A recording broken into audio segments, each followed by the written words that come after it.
नमस्कार आप सभी लोगों को, गुड मॉर्निंग। मैं प्रमोद कौशल आप सभी का वेलकम करता हूं अपने यूट्यूब चैनल सर्वोदय इंस्टीट्यूट पर। ठीक है, जैसा कि डेली करंट अफेयर की क्लास होती है एक नए पैटर्न के साथ, तो उसका आप सभी लोगों को कहीं ना कहीं फायदा जरूर मिलेगा। और हमने कहा 0 टू हाई लेवल है, तो इस बार कोशिश कर रहे हैं कि जो क्वेश्चन पढ़ा रहे हैं उसकी व्याख्या आपको विस्तार से दे रहे हैं, तो आप किसी लेवल की भी मतलब प्रिपरेशन करिए, आपका उसमें फायदा जरूर कहीं ना कहीं मिलेगा। चलिए देखते हैं आज का सेशन कैसा है। और आज जो अब जैसे आज लिखा है सर, मान लीजिए 18, तो ये 18 की न्यूज है। कल लिखेंगे 19 तो फिर 19 की न्यूज, क्योंकि आज की न्यूज तो अभी सुबह सुबह अपडेट नहीं हो पाई। ये कल की सारी न्यूज है जो आपको मिल रही। ठीक है, ऐसे ही आपको डेली न्यूज मिलती रहेगी इस प्लेटफॉर्म पर। बस सभी लोग एक दूसरे का थोड़ा सा सपोर्ट करके उसको बढ़ा दीजिए और प्रमोट कर दीजिए। ठीक है, चलिए देखते हैं। यहाँ क्वेश्चन है कि लोक लेखा समिति के नए अध्यक्ष कौन बने हैं। ये मोस्ट इंपॉर्टेंट क्वेश्चन, क्योंकि सारे लेटेस्ट ही लेके आ रहे हैं। ये नहीं करना है कि बहुत ज्यादा क्वेश्चन डालना है, दिखाना है भीड़ में आपको कि हमने इतने क्वेश्चन डाले। होते तो बहुत सारे, लेकिन हम वही डालने का प्रयास करते हैं जिनका कनेक्शन आपके एग्जाम से हो, आपके एग्जाम में क्वेश्चन मिल जाए हो बहु ना। तो लोक लेखा समिति जिसको बोलते हैं पीएससी, इंग्लिश में क्या कहते हैं, public account committee. Public account committee, अगर इसकी फॉर्मेशन की बात करें तो इसकी फॉर्मेशन 1921 में है, जो गवर्नमेंट ऑफ इंडिया एक्ट आया था उसके तहत, ब्रिटिश गवर्नमेंट के समय पर। अब पीएससी में क्या है कि इसमें जो मेंबर होते हैं इनकी संख्या है 22। 22 को थोड़ा तोड़ दीजिए तो ये 15 जो हो जाएंगे ये लोकसभा से हो जाएंगे, और जो 7 है ये राज्यसभा से हो जाएंगे ना। तो लोकसभा राज्यसभा के सदस्यों को इसमें शामिल किया जाता है। पॉइंट क्लियर है ना। अब इसके बाद देखेंगे, कई बार पूछ लेता है पीएससी का काम क्या है। तो जो लोक लेखा समिति है ये सीएजी की रिपोर्ट का ऑडिट करता है। सीएजी रिपोर्ट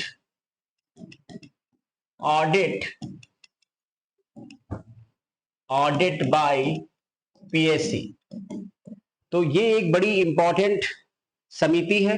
और ये भी क्वेश्चन आता है कि इस समिति का जो अध्यक्ष है वो अपोजिशन से होता है, पहले नहीं होता था, फिर इसको अपोजिशन से कर लिया इन लोगों ने 1967 से। 22 होते हैं सांसद, 15। ये सांसद किसी पार्टी के हो सकते हैं, कोई भी सांसद मंत्री नहीं हो सकता। अगर मंत्री है तो इसका मेंबर नहीं हो सकता। ठीक है, तो लोक लेखा समिति एक इंपॉर्टेंट समिति है, सीएजी की रिपोर्ट को ऑडिट करती है, ये इसका प्रमुख काम है ना। तो यही पूछा गया कि लोक लेखा समिति के नए अध्यक्ष कौन बने। अधीर रंजन चौधरी, संजय जायसवाल, केसी वेणुगोपाल और अवधेश प्रसाद। ये अयोध्या से सांसद है समाजवादी पार्टी से और बहुत चर्चा में रहे हैं। ठीक है, तो आपको आंसर देना है, तो इसका सही आंसर हो जाएगा केसी वेणुगोपाल।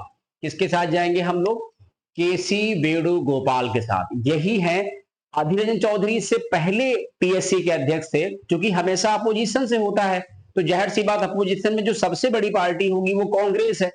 तो इस बार कांग्रेस में ही अपोजिशन के लीडर भी हैं राहुल गांधी, और इस बार जो पीएससी का हेड है वैसे भी कांग्रेस से होता, इससे पहले भी कांग्रेस का रहा।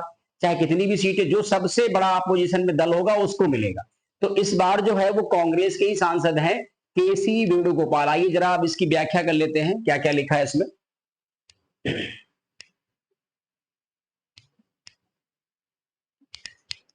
कांग्रेस के संगठन महासचिव हैं ये, और सांसद केसी वेणुगोपाल को संसद की महत्वपूर्ण समिति माने जाने वाले लोक लेखा समिति पीएससी का अध्यक्ष नियुक्त किया गया है। वैसे इनका कार्यकाल 1 साल का होता है और लोकसभा का स्पीकर ही इनको अपॉइंटमेंट करता है।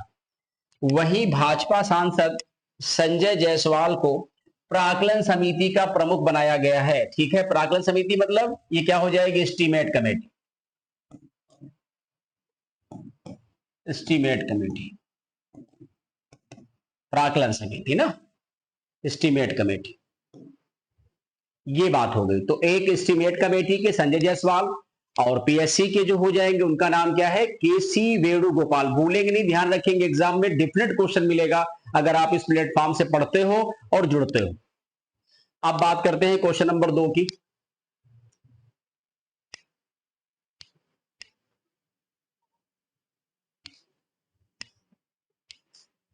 Indian film festival of Melbourne 2024। Melbourne Australia का एक सिटी है, ये याद रहेगा आपको, ऑस्ट्रेलिया का शहर है।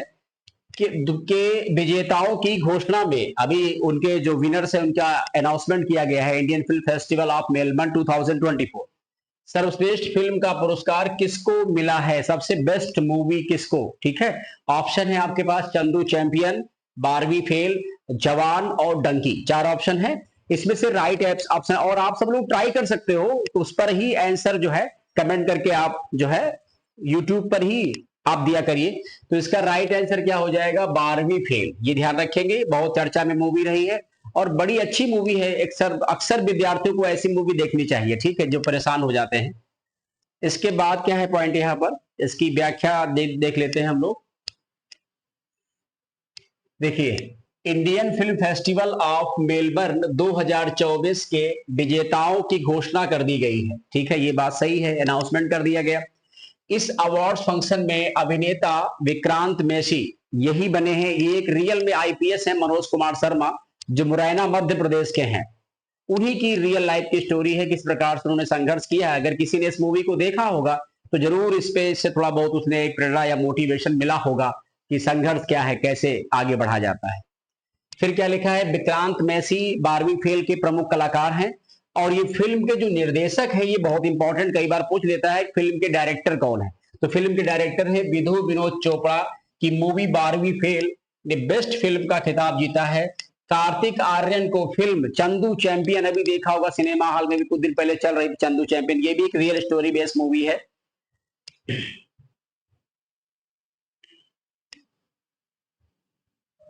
चंदू चैंपियन के लिए सर्वश्रेष्ठ अभिनेता का पुरस्कार मिला है किसको? कार्तिक आर्यन को। ठीक है, सभी लोग थोड़ा बहुत परिचित होंगे और ये भी काफी समय से फिल्मों में एक्टिव है ना, कार्तिक आर्यन। फिर क्या लिखा है? रामचरण साउथ फिल्मों के एक्टर हैं। रामचरण ने जीता पुरस्कार। शाहरुख खान की डंकी ने सिनेमा में समानता पुरस्कार जीता है।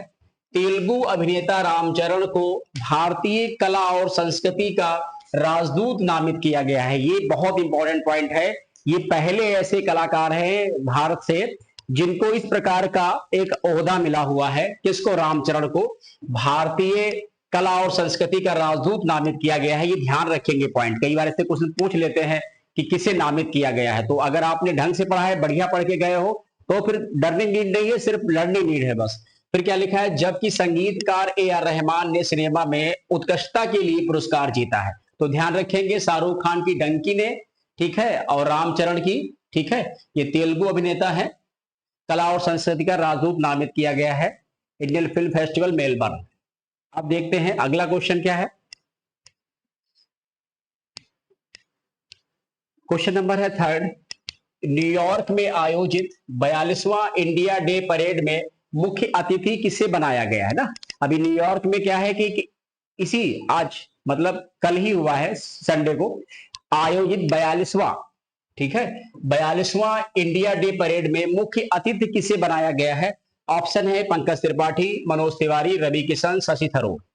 ठीक है, अब इसका राइट आंसर क्या होगा? इसका राइट आंसर हो जाएगा पंकज त्रिपाठी। सभी लोग इनसे परिचित होंगे, फिल्मों के फील्ड में इनका अच्छा खासा नाम बन गया है। मनोज तिवारी, रवि किशन और ये थरूर जी तीनों सांसद है। मनोज तिवारी को वैसे इनवाइट किया गया है, लेकिन ये चीफ गेस्ट नहीं है, ये भी गेस्ट के तौर पे है, स्पेशल गेस्ट कह सकते हैं, लेकिन चीफ गेस्ट एक ही व्यक्ति को बनाया गया है, पंकज त्रिपाठी। राइट, इसके बाद थोड़ा इसका एक्सप्लेनेशन देख लेते हैं क्या है। लिखा है कि न्यूयॉर्क में आयोजित 42वां इंडिया परेड डे मुख्य अतिथि में अभिनेता जो अतिथि अभिनेता है पंकज त्रिपाठी होंगे, उनके साथ अभिनेता राजनेता मनोज तिवारी भी शामिल होंगे। ये बात थोड़ा सा हम लोग ध्यान देंगे, बाकी तो बता दिए क्वेश्चन में। कुछ क्वेश्चन में ज्यादा व्याख्या नहीं होती, सिंपल क्वेश्चन है तो ज्यादा व्याख्या क्या कर सकते हैं उसमें। इसके बाद है अगला क्वेश्चन। कजरी गायन में मशहूर पद्मश्री अजिता श्रीवास्तव का निधन हो गया है। तो ये किस प्रदेश से संबंधित है? बहुत फेमस है, इनको जब राष्ट्रपति ने पद्मश्री दिया या पद्म भूषण, पद्म कुछ भी अवार्ड दिया तो सब थोड़ी बहुत इनकी ख्याति रही होगी। और किसी विशेष क्षेत्र में माहिर है, वो क्षेत्र कौन सा है? कजरी गायन। अब आप अगर थोड़ा सा समझदार है तो पकड़ लेंगे ये मामला किस स्टेट का है। और ऑप्शन है आपके सामने उत्तर प्रदेश, बिहार, मध्य प्रदेश, हरियाणा। अब बताइए सही आंसर क्या होगा। ठीक है, तो इसका सही आंसर है उत्तर प्रदेश। ठीक है, मिर्जापुर जिले से संबंधित कजरी गायन में मशहूर पद्मश्री अजिता श्रीवास्तव जी का भी निधन हो गया है हाल ही में। तो ध्यान रखेंगे, उत्तर प्रदेश के मिर्जापुर जिले से हैं, कजरी गायन में इनकी महत्वपूर्ण भूमिका है, पद्मश्री से सम्मानित है, अभी हाल ही में ये हमारे बीच नहीं रही। ऐसे क्वेश्चन भी एग्जाम में कभी कभी आते हैं। इसके बाद क्या है क्वेश्चन, अगला पॉइंट,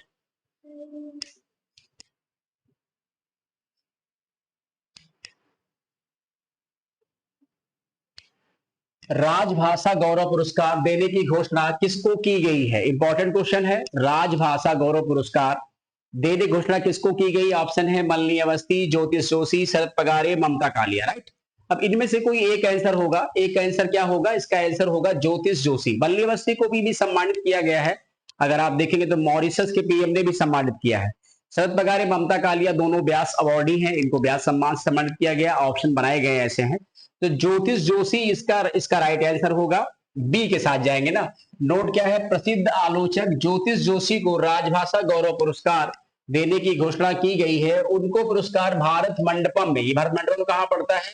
ये दिल्ली में पड़ता है, भूलेंगे नहीं। भारत मंडपम में 14 से 15 सितंबर को होने वाले राजभाषा सम्मेलन में दिया जाएगा। क्लियर हो गया पॉइंट? इंपॉर्टेंट है क्वेश्चन। इसके बाद देखते हैं क्वेश्चन नंबर 6।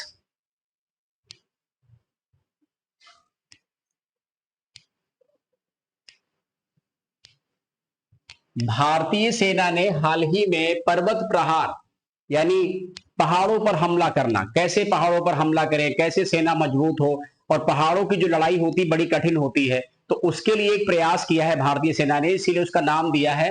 भारतीय सेना ने हाल ही पर्वत प्रहार नामक सैन्य अभ्यास किया है। आपको बताना है ये सैन्य अभ्यास किस राज्य में हुआ है। ऑप्शन है कश्मीर है, लद्दाख है, उत्तराखंड है, हिमाचल प्रदेश है। अब इसमें से क्या राइट आंसर होगा बताइए? कश्मीर है, लद्दाख है, उत्तराखंड है, हिमाचल प्रदेश है। तो इसका राइट आंसर क्या होगा? लद्दाख होगा। तो कश्मीर लद्दाख दोनों हमारे यूटी है, केंद्र शासित प्रदेश है। उत्तराखंड हिमाचल हमारे प्रॉपर तरीके से स्टेट में आते हैं ना।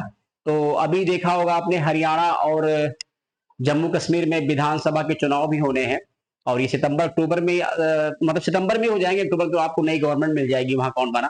इसके बाद बात करते हैं, थोड़ी इसकी व्याख्या हम लोग देख लेते हैं, इंपॉर्टेंट है। लिखा हुआ है भारतीय सेना ने हाल ही में लद्दाख क्षेत्र में यानी पर्वत प्रहार नामक सैन्य अभ्यास किया, जो भारत चीन सीमा के पास स्थित है। ये अभ्यास सैनिकों को उच्च ऊंचाई वाले युद्ध के लिए तैयार करने पर केंद्रित है। इसमें पूर्वी लद्दाख के कठिन और पहाड़ी इलाकों में लड़ाई शामिल है, इसीलिए इसको लद्दाख में किया गया है पर्वत प्रहार। अगला क्वेश्चन क्या है? मोस्ट इंपॉर्टेंट क्वेश्चन है ये अगला वाला। अगला क्वेश्चन ही मोस्ट इंपॉर्टेंट है, ध्यान से पढ़ लेना। हमने कहा ये एग्जाम में आना चाहिए, इसके एग्जाम में आने की प्रोबेबिलिटी क्या है? बहुत ज्यादा है। भारत का पहला 24 घंटे चलने वाला अनाज एटीएम, यानी आप 24 घंटे अनाज एटीएम किस राज्य में खोला गया है ये बताना है। महाराष्ट्र है, गुजरात है, उड़ीसा है, झारखंड है। अच्छा क्वेश्चन है, ट्राई करिएगा आप लोग, कमेंट के माध्यम से मतलब बताइएगा।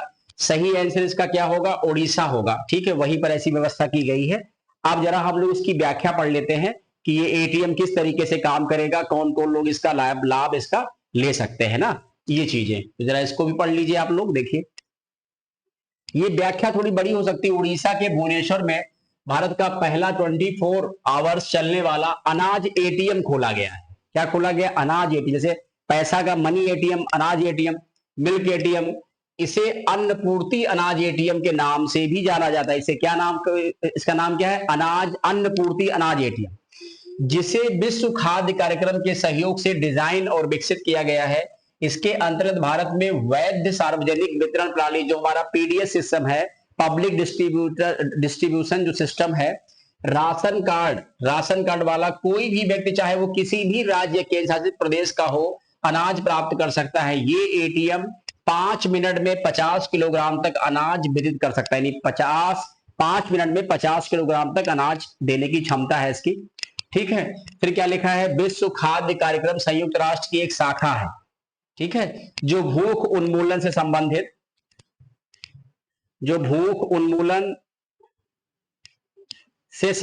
है, या मतलब याद रखेंगे इस पॉइंट को, जो भूख उन्मूलन से संबंधित है। इसकी स्थापना 1961 में हुई। इसका मुख्यालय रोम इटली में है।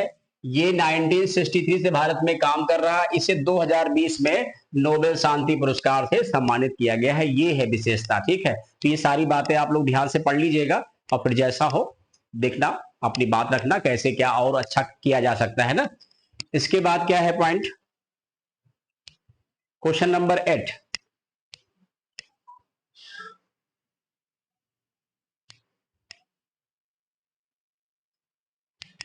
भारत सरकार ने राष्ट्रीय सुरक्षा गार्ड एनएसजी, जिसको बोलते हैं national security guard, national security guard,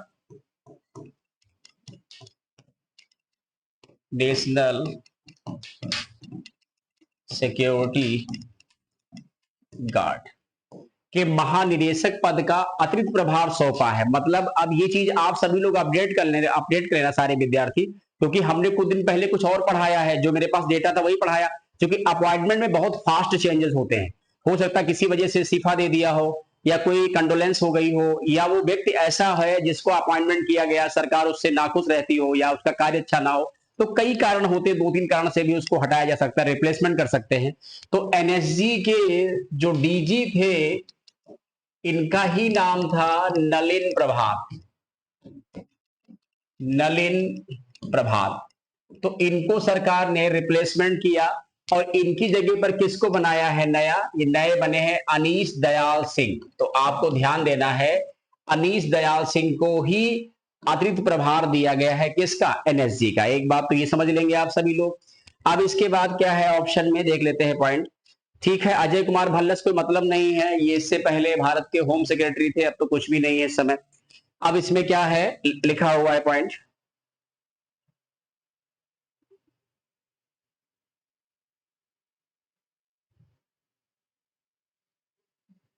NSG के महानिदेशक नलिन प्रभात को जम्मू कश्मीर पुलिस का विशेष महानिदेशक बना दिया गया। समझ रहे हैं इस बात को, जम्मू कश्मीर पुलिस सेवा के विशेष महानिदेशक पद पर उनका प्रभार 30 सितंबर तक रहेगा। 30 सितंबर को वर्तमान पुलिस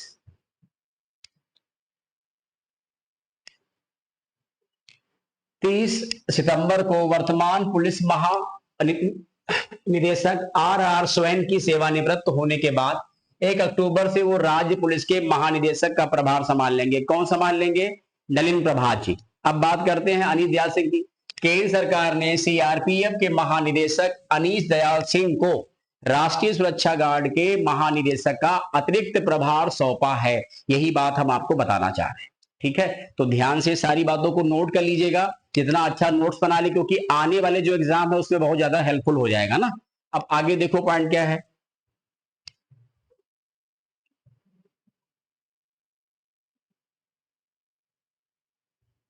इसमें है क्वेश्चन, पद्मश्री गोदावरी दत्त का निधन हो गया, ये किस क्षेत्र से संबंधित है ये बताना है। पद्मश्री मतलब राष्ट्रपति ने सम्मानित किया इनको, गोदावरी दत्त का निधन हो गया, ये किस क्षेत्र से संबंधित है और या किस स्टेट से बिलोंग करती है, ठीक है। अब इसके बाद देख लेते हैं यहां पर पॉइंट क्या है। यहां पॉइंट है कला क्षेत्र, साहित्य क्षेत्र, पत्रकारिता और समाज सेवा। ये है 4 ऑप्शन, कला क्षेत्र, साहित्य क्षेत्र, पत्रकारिता और समाज सेवा।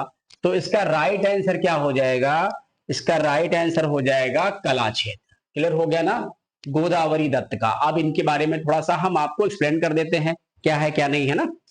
तो अब देखेंगे इनके बारे में, ठीक है।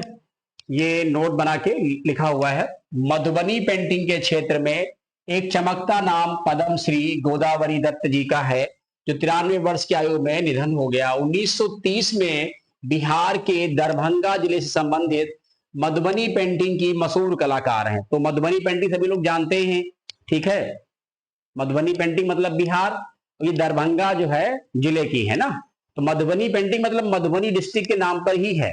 तो ये ध्यान रखिए कि मधुबनी पेंटिंग मामला कहाँ का है, बिहार का है, ठीक है। बिहार मधुबनी पेंटिंग, या इनका फील्ड आर्ट हो जाएगा कला, ठीक है। चलिए ये बात होगी ना क्लियर। तो हमें लगता है इतनी सारी न्यूज, जिसके लिए हम अगर आपको लाइव पढ़ाते तो हमारा 1 घंटा जाता, अभी लग रहा होगा आपको 30 मिनट, 32 मिनट, 20 मिनट, अरे 20 मिनट 25 मिनट तो जाएगा ही जाएगा। बट जितना कम समय हो सकता था उतने कम समय में आपको समझाया है। और अगर कोई चीज आपको सजेशन कुछ भी लगे तो आप लोग कमेंट के माध्यम से हमको एक बार जरूर बताइएगा, ठीक है। बाकी अपने हम सेशन को यही कंप्लीट करते हैं। और आप सभी लोगों को आज फेस्टिवल भी है रक्षाबंधन, उसकी बहुत सारी शुभकामनाएं हैं। पढ़िए, मेहनत करिए। अगर मेहनत करते हैं तो सिलेक्शन तो कहीं ना कहीं होगा ही होगा, इसमें कोई दो राय नहीं है। बहुत बहुत धन्यवाद आप सभी को, दिल से आभार।